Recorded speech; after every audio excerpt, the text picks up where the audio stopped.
face à face à Monsieur Laurent Sokoko. Laurent Sokoko, la blocking, mesdames et messieurs. On est en direct. La blocking avec Laurent Sokoko, mesdames et messieurs. On est en direct. Toujours avec le travail. Merci à l'État blocking. Merci. Merci à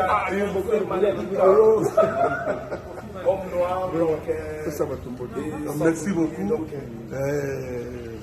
Président a caché la terre pour pas m'opposer. Na kati ya Luanda, aye pas tout signé un contrat ya Arena.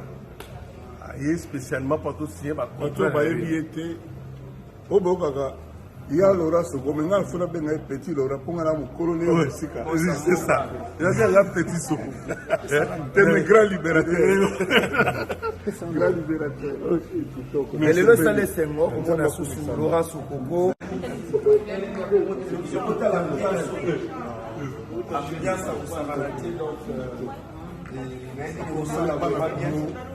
La bande de 30 jours appelés un jour de semaine.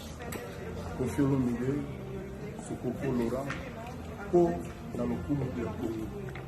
On a liberté à Congolais, y compris bateau avec la musique. Ok, les abonnés, nous avons musique et zongi na poto. Premier conseil, ils allaient à cacher la terre à Kofi Olomide. La histoire à Angola, drapeau et Angola et préparé la carte Europe pour la maternité culture. Ils sont dans le drapeau à Congo et vous allez essayer de vous. Est-ce que quand vous avez